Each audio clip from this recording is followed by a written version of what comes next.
கற்றாழையில் செய்யப்பட்ட இந்த hair oil வந்து ஸ்கேல்ப்புக்கு வந்து ரொம்ப நல்லது.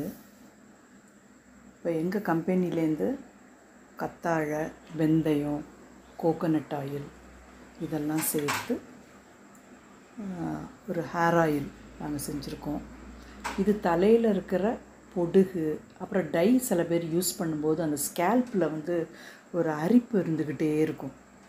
அப்போ அந்த மாதிரி இருக்கிறவங்க டை போட்டுட்டு அடுத்த நாள் வந்து தலையில் வந்து இந்த ஹேர் ஆயில் அப்ளை பண்ணிட்டாங்கன்னா தலையில் அந்த அரிப்பு ஏற்படவே ஏற்படாது. அப்புறம் நிறைய பேருக்கு ஹேர் வந்து ரொம்ப ட்ரையாக இருக்கும்.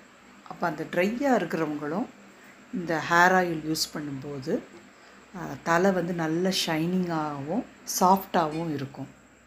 இதில் நான் என்ன பண்ணியிருக்கேன்னா, இன்றைக்கி வந்து ஒரு 250 ml வந்து ஹேர் ஆயில் எடுத்திருக்கேன். ஒரு 3 ஸ்பூன் வந்து கத்தாழையிலேருந்து எடுத்த அந்த பல்ப்பு எடுத்திருக்கேன்.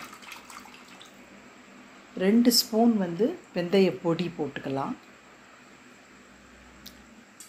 இந்த வெந்தய பொடி, இந்த கத்தாழை ஜெல்லு, கோகோனட் ஆயில் இது 3ம் சேர்த்து மிதமான சூட்டில் நம்ம வந்து பாயில் பண்ணணும். இப்போ நிறைய காய்ச்சணுன்னா அந்த குவான்டிட்டியை வந்து இன்க்ரீஸ் பண்ணிக்கோங்க.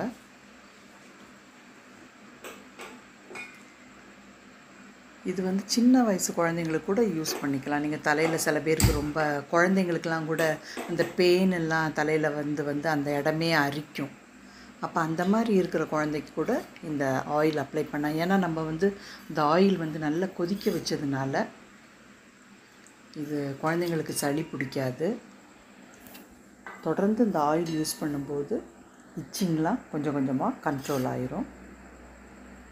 தொடர்ந்து இந்த ஆயில் யூஸ் பண்ணுங்கள்.